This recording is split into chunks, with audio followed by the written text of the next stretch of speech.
thank you for joining me on this edition of We Live Here, Dispatches from Chocolate City. For this episode, we talked to 3 Washingtonians on their perspectives on living in the district, what it means to belong, and how the city is changing, and those who it's really changing for. Washington, D.C. has long been held as a unique place in Black America.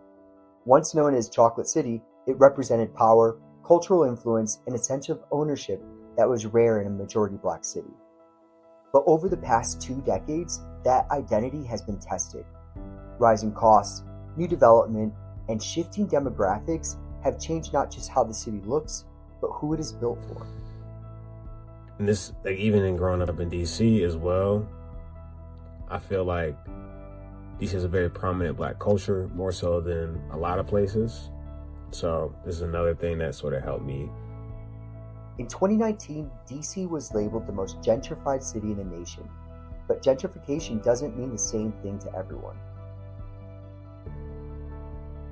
So I would say saying that DC is a gentrified city has a negative connotation, because I think it makes it sound as if DC has been washed of ethnic groups. And from what I've witnessed over my 13 years in DC, there are more ethnic groups in DC. So sure, DC is probably not as much of a chocolate city as it used to be, but the United States is not just a chocolate nation. It is a nation of many folks from various nationalities and ethnic backgrounds. And so DC, as the nation's capital, should be indicative of that. Now, I will say, as it relates to the commercial development in DC, it's been great to see it. It has been great to see buildings that were either dilapidated or are just sitting there. It's great to see that those are getting knocked down, and we're getting some new housing in the restoration of buildings across the city. It looks great. DC should be something that the nation should be proud of. And for many years, DC was rotting, and it looks great, and it's getting better. And so kudos to the mayor and the citizens for making it a better place to be proud of.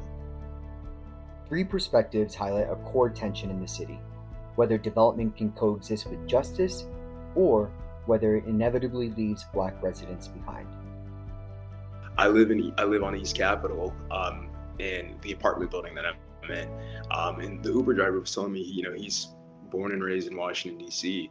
And he was telling me, like in the early 2000s, the area that I live in was just completely not at all what it is today. And he's like, it's so crazy to see how gentrified it is and how better the area is now. And he was just saying, like, I used to sell dope over here, all like literally, that's literally what he said. And he's like, it's so crazy to see, we have high-rise apartments, the small little community that I live in Capitol Hill. We have a wine shop, we have small little cafes, things of that nature. And he was like, none of that was here when he was growing up, and to see that. So that, from my experience, he was just saying that that's a beautiful thing. But what you were saying, I don't know. People have different perspectives on it. But again, like I said earlier, I think gentrification is a good thing. And now I'd like to go to Catherine Sung, who has more on the subject. Catherine? Thank you, Mehmet.